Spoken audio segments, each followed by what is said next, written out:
Welcome back. As we were just discussing, the Republicans haven't exactly come together over electing a House Speaker. And as America looks on with bewilderment and maybe even a touch of horror, one big question emerges. What does this fighting at the start of a new congressional term mean for the rest of the year, for the next 2 years even?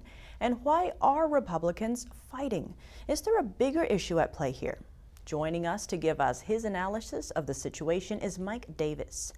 Mike is the founder and president of the Article 3 Project. He's also the former chief counsel for nominations to Senate Judiciary Chairman Chuck Grassley and law clerk to Supreme Court Justice Neil Gorsuch. Mike, thanks so much for joining us. Great to have you. Thank you. So to begin, what does the Republican infighting say about what we can expect over the coming congressional term? I think this is a very healthy fight. For too long, House Republicans have had selections instead of elections with their House Republican leadership, their Senate leadership. Elections are good, debates are good. We need to figure out what we want to be as a Republican Party and what the House Republicans need to be as a caucus. And I think this is a very healthy debate. I don't think Kevin McCarthy should be Speaker. He doesn't have the votes to be Speaker, as we've seen over the last 6 or 7 roll call votes, however it's been on the floor. He's known he doesn't have the support to be Speaker. He doesn't have 218 House Republicans. He's known that for at least 2 months. And it's unfortunate that for him, I'm not hearing a compelling argument why Kevin McCarthy is the indispensable one, the only one who could be Speaker. I hear a lot of people say that he's a uniparty DC establishment insider who's not going to bring the necessary change that we need in Washington. Expanding on your point, why don't some of the GOP leaders want McCarthy as Speaker?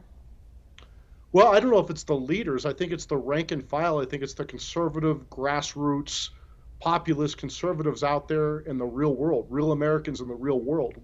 This is the only branch of government, the House, that Republicans will control. And we need to make sure we have a fighter in there who's going to fight for the American people, everyday Americans in the real world, and not corporate interest in Washington like Kevin McCarthy has been known to do. He will fight for corporate interest. He'll fight for big tech monopolists, Google, Amazon, Facebook, and Apple.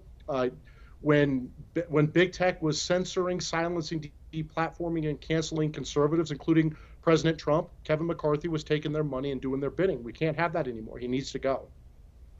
And Mike, who are some of the Republican alternatives for Speaker then, and why some Republicans see them as a better option? I think the most obvious consensus pick who can get 218 votes is Steve Scalise. He's the number 2 House Republican now. He was unanimously elected to the number 2 slot when Kevin McCarthy lost a lot of Republican support when he was nominated for Speaker before his floor vote over the last 2 days. Steve Scalise is a principled conservative. He's a good person. He's not the perfect pick. He has flaws just like everyone else, but he's the guy who can actually get 218 House Republican votes and lead the conference. And on that, it seems Scalise has said he won't go up against McCarthy. So do you think Republicans eventually will come together behind McCarthy, or how do you see this playing out? No, McCarthy's done. He needs to realize that he's done. There are 20 hard no votes against him. We've seen that in roll call vote after roll call vote after roll call vote. At 8 p.m. tonight, they're going to come out of their House Republican conference.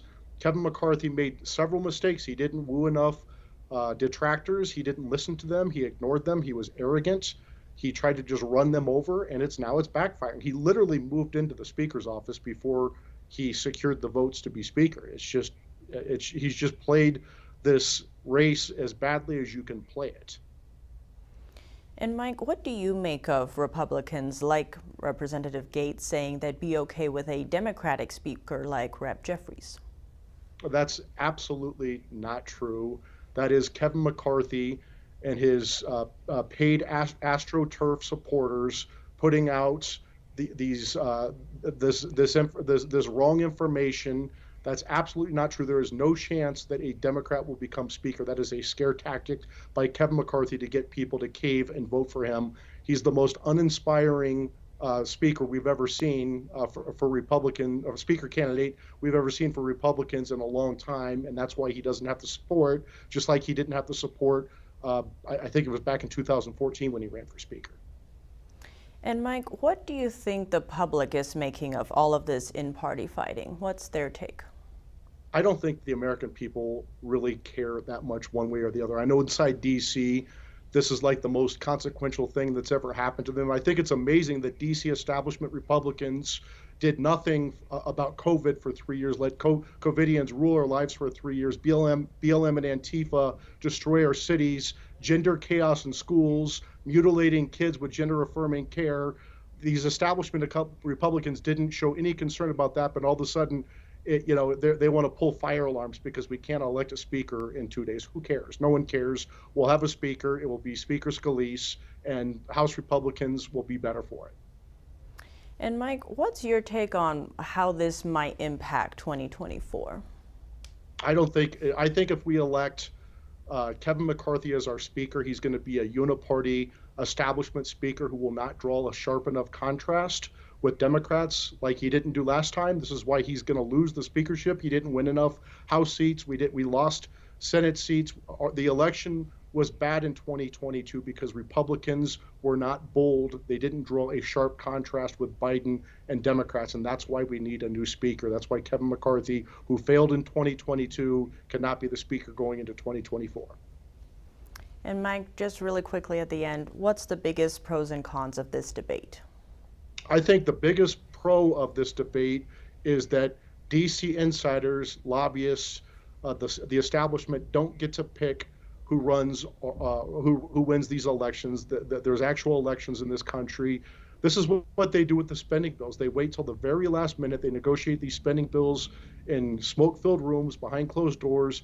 They come up at the last minute and say to the rank and file, you need to vote for this spending bill, even though it's a horrific spending bill, or the country is going to fall apart. They're doing the same thing with this speaker race.